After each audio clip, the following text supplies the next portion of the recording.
Our next story comes from Chad.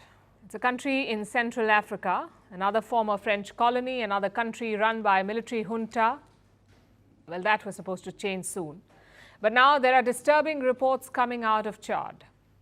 There was an attack in the capital, N'Djamena. It took place yesterday. The army was called in, and now an opposition leader is dead. Chad's internet has been cut. News is trickling out slowly. But here's what we know so far. The dead opposition leader is Yaya Dillo Djeru.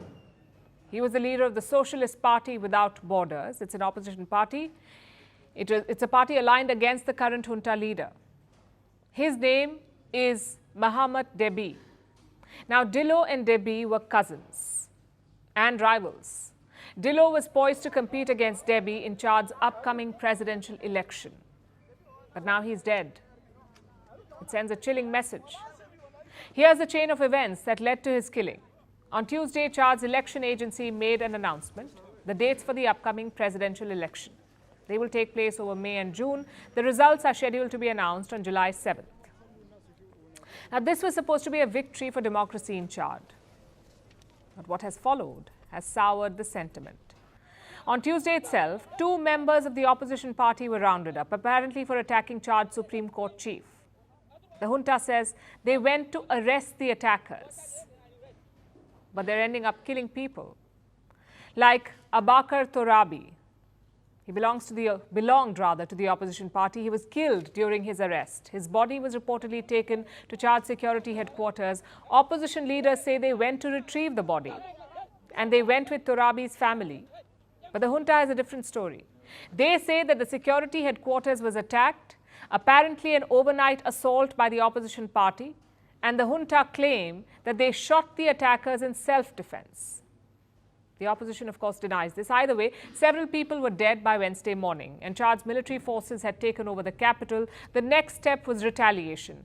The troops apparently surrounded the opposition party offices, and the party leader, Yaya Dillo Djeru, was inside.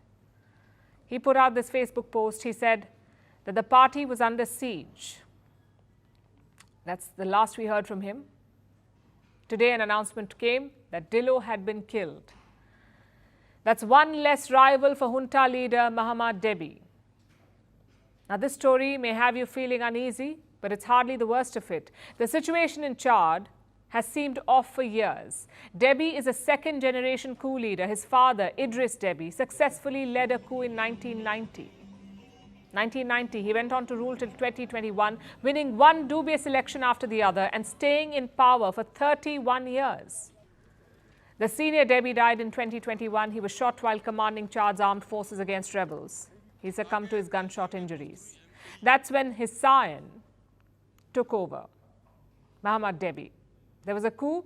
The National Assembly was dissolved. Deby Jr. was proclaimed the transitional president of Chad. 2021, transitional president, and he has ruled ever since. He's made a few U-turns during this tenure. He keeps delaying the transition to civilian rule. First, it was supposed to be 18 months, then another 2 years, and now who knows, perhaps longer. His term was due to conclude by October 10th this year. He also said he won't stand for the presidency, but then he pushed a new constitution in December. It said Deby Jr. can now become president. That's what the new constitution says. He's not officially declared his candidacy yet. He had rivals like Dillo, but now that rival is dead. All of this reeks of authoritarianism and tyranny, things that the West is supposed to be standing against. So why don't we hear the United Nations or the European Union condemning Chad? Is it because Deby is close to the French? Unlike the other juntas in the region, Chad is firmly in the Western fold. Deby Sr. had partnered with the French, and Deby Jr. has also remained close to the old colonizers. So far, this seems to have given him a free pass. But will the West ignore these latest reports as well? If their usual hypocrisy is anything to go by, we likely won't hear a peep out of the hallowed halls of Western democracy.